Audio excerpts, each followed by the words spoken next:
Hi everybody, James Escarcega, Robledo and Aram Tolegian here. Another 2-minute drill here as we get ready for Friday night action. It's number 14 ranked Salle at number 9 Muir on Friday night. Salle 1-2 to start the year off with a win over Monrovia, but Muir 2-0 with wins over Compton and Desert Oasis in Las Vegas. But the key thing, Fred, here, I think everyone wants to know is, Muir has not given up a point this year. No, and Aram can answer that. I mean, I checked him in at number 9, and this is our all-encompassing poll with Whittier, Tribune, Pasadena Star News, and I don't know if that's being a little too generous or it's not. But when you look at what they've done, and we don't know a lot about these opponents, but I still say when you can go and smack teams the way they have, when you can have 2 football games and not give up any points, I think that says a lot about your team.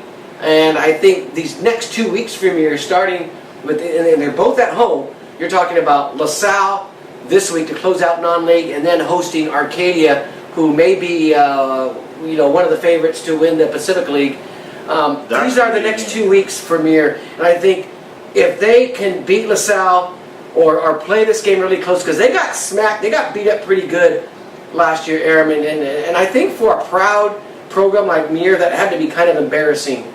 Because it's a Pasadena game. Right. And I think, I think they're going to have something for Salle this week. And I don't know how much Muir's improved. I don't know. Maybe you know a little bit more about what they've done that's allowed them to win these first 2 games so easily or defensively. Right. Maybe it's just the opponents. What are your thoughts? Yeah, well, okay, so these are the first 2 opponents that they also played last year. They won both those games. Not this easily. Not a situation where it's 86-0 combined. Yep. Or is that 86-0? Yeah. Combined. I saw some video of Muir here and there. You do your huddle thing, you do your internet thing, you look around.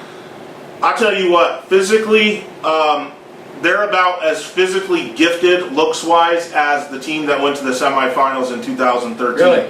They really passed the look test. They didn't pass it this well the last few years, and that's scary. And they got that transfer from Arcadia, and we call him a transfer. He's a Pasadena kid all along. He transferred home. Stevens, yeah. He had a trade. Basically Trading this guy. He said, wait a minute. You're totally electric running back. Okay, just get to see him, and he's gone. Electric running back. This Muir team is very, very talented, and we talked a little bit about last year's 44-6 win for Salle. Muir coaches and Salle coaches not happy with each other about some stuff that happened. I'm sure. Leading up to that game, and I think even in that game, shall we have a there's a little bit of no, we're not going to have a pregame meal. There's a little bit of bad blood, here. Whether it comes to the surface or not on Friday night, we don't know.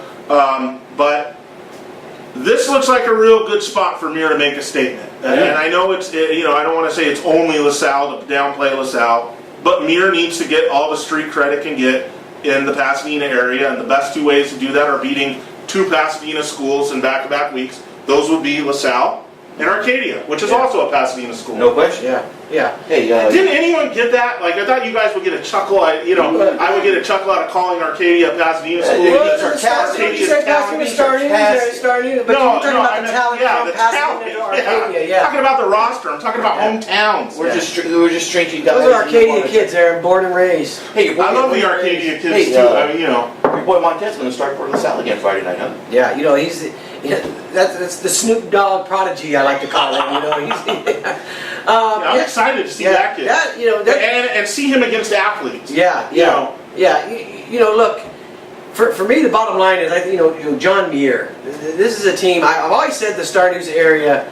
They're the one team. They're the Bishop Amat of the West San Gabriel Valley to me. In that when they're special, when they're good,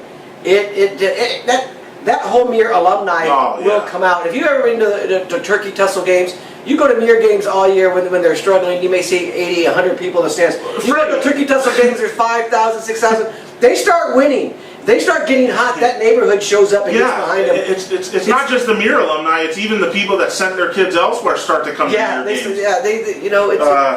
I really think they're in a spot. I like them in this game on Friday, Aram, and I do think what you just said right now, the athletes, what they have, they're in Division 9. Right. They have a chance if this is real. If they beat LaSalle on Friday. Yeah. Now I'm starting to think, are Muir Division 9 contenders? Maybe they are. Maybe they're a team that can make some noise. You look at the You gotta get athletes through they the have. Pacific League first. But this is going to be a big game on Friday. Look, you know, a lot of times in this kind of spot, though, Muir will, you know, for lack of a better term, poop the bed. Mistakes, penalties, poor line play, that kind of thing, breakdowns. That's what I'm looking for here. I know they've got the talent to smoke LaSalle. I really do believe that. They've got the talent to probably smoke, well, I don't want to say that, you know, about like Burbank and Burroughs. It's tough, or Crescenta Valley. I mean, they're not going to smoke Crescenta Valley. No, that'll be a big They got the talent to beat. Okay, let's just walk that back. They got the talent to beat a lot of these teams on their schedule. Will they go out and execute? I'm going to take Muir to go out and execute, do just enough. This is going to be a good game. I'm going to take Muir barely. I got Muir. Would this be an upset, Aram? No, I don't think so. Okay. I think point spread Aram says this is a pick 'em. Can I have one last question for you? Yeah. If you go back on the drills, when we talked about the LaSalle Arcadia game, we talked about how important it was for LaSalle to really win these area games. Man, the optics just look horrible, Aram. If you lose to Arcadia and to Muir, they could not look any horrible. Yeah. Well, thank God they beat Monrovia. But I'm just saying, I mean, that's But everyone's beating Monrovia. But I mean, how important is this game for LaSalle? It's important because these are the kinds of kids that LaSalle wants to drag over to its place and not let them go, you know, to the San Fernando Valley or Cathedral. And LaSalle's in the same league as Cathedral. And for Pasadena kids to be ending up at Arcadia isn't a good thing for LaSalle. So, you know, that's why that game was important for LaSalle. It's important. I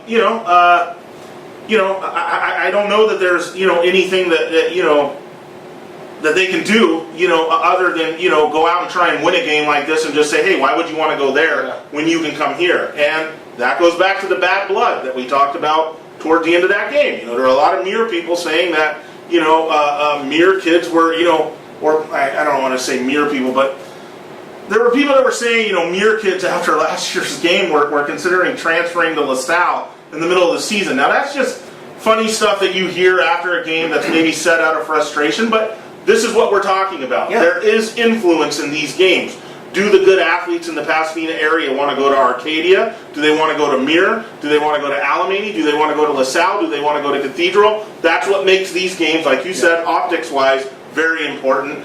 I think Muir's going to, you know, use this as a message maybe, and if they can get this win to say, hey, what you want to do is stay home and play at Muir. Or Maranatha, where Steve Logan's 3. Or Maranatha even coming up, but that's a little tougher of a ball game to get into. True. Because that's, you know, it costs a lot of cash. That might be a big. Okay. No, please. I know we have time. Go. No, real quick. This is a different kind of drill, but you mentioned Maranatha being 3-0. I didn't have him in my top 20. I wonder if that's a big mistake. But We will. So we get a call that from will, Tim Tucker. It's not basketball season. Yeah. It was not that way. That's I'm really pumped for this game, by the way. You should. You know, one of the stops I might make, you know, we might all be all the way out in Laverne, we might be all the way in La Cañada, but I think one of the definite stops along the way will be at Muir. Where you can get a cheeseburger that doesn't have a slice of cheese, but actually a squirt of nacho cheese. That's pretty cool. Nice. Yeah. One thing I can guarantee, though, you're going to mention this in your Saturday morning column, which will be up on the Star News websites Friday night or Saturday morning, depending on when the big guy gets it done. It's in the Sunday print section, so it's every Sunday newspaper, kind of the Saturday rewind, which is kind of nice. And I just want to take a quick moment to thank all of you guys for watching the drills. We know you're watching, guys. You know, we saw the South Hills fans had fun with Fred Friday night at the game. Don't be afraid to pull us over at the game. We enjoy talking to you guys. It's what we love to do is talk ball. It's all we're doing. So make sure that you're at this one Friday night. It's LaSalle at Muir, and you can follow it on Twitter with these guys and on the San Gabriel Valley Tribune and the Pasadena Star News website. Thank you.